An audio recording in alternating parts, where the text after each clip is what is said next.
ഭഗവാൻ പരമാത്മാവാണ് ശ്രീരാമൻ, സീത ഭക്തിയാണ്, ലക്ഷ്മണന് ശ്രദ്ധയാണ്. കാരണം അദ്ദേഹത്തിന് എപ്പോഴും നോക്കാനാണ് പണി. ഇവർക്ക് എന്തെങ്കിലും പറ്റുന്നുണ്ടോ, ഇവർക്ക് എന്തെങ്കിലും പറ്റുന്നുണ്ടോ അല്ലെ. അപ്പൊ ശ്രദ്ധയാകുന്ന ലക്ഷ്മണനും ഭക്തിയാകുന്ന സീതയും ഒരുമിച്ചാൽ പരമാത്മാവിൽ മനസ്സ് ഉറയ്ക്കും. അതാണ് ആ ചിത്രം. നമ്മൾ ഈ രാമായണത്തിന്റെ വലിയ പിക്ചറായിട്ട് എല്ലായിടത്തും വെക്കുമല്ലോ.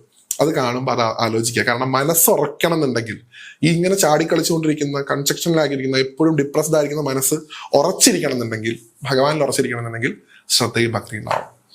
അങ്ങനെ ഹനുമാനെ കണ്ടാൽ കുറച്ചുകൂടെ നമുക്ക് മനസ്സിലാക്കാൻ സാധിക്കും. ഭഗവാനോട് തന്നെ ഹനുമാൻ പറയുന്നുണ്ട്. ഹനുമാൻ ചോദിക്കും ഒരിക്കൽ, ശ്രീരാമൻ ചോദിക്കും ഹനുമാനോട്, ഹനുമാൻ നീ എനിക്ക് ആരാണ് ചോദിക്കും. അപ്പോൾ ഞാൻ ഈ ജന്മത്തിന്റെ രൂപത്തിൽ നോക്കുകയാണെങ്കിൽ ഞാൻ അങ്ങയുടെ ദാസനാണ് പറയും. ഞാൻ ഈ ജീവാത്മാവിന്റെ രൂപത്തിൽ നോക്കുകയാണെന്നുണ്ടെങ്കിൽ ഞാൻ അങ്ങയുടെ ഒരു അംശമാണ്. എൻ്റെ ഉള്ളിലിരിക്കുന്ന ചൈതന്യത്തിന്റെ രൂപത്തിൽ നോക്കുകയാണെങ്കിൽ ഞാനും അങ്ങ് ഒന്നാണ് എന്നുള്ള പോയിന്റിലാണ് നിർത്തുന്നത്.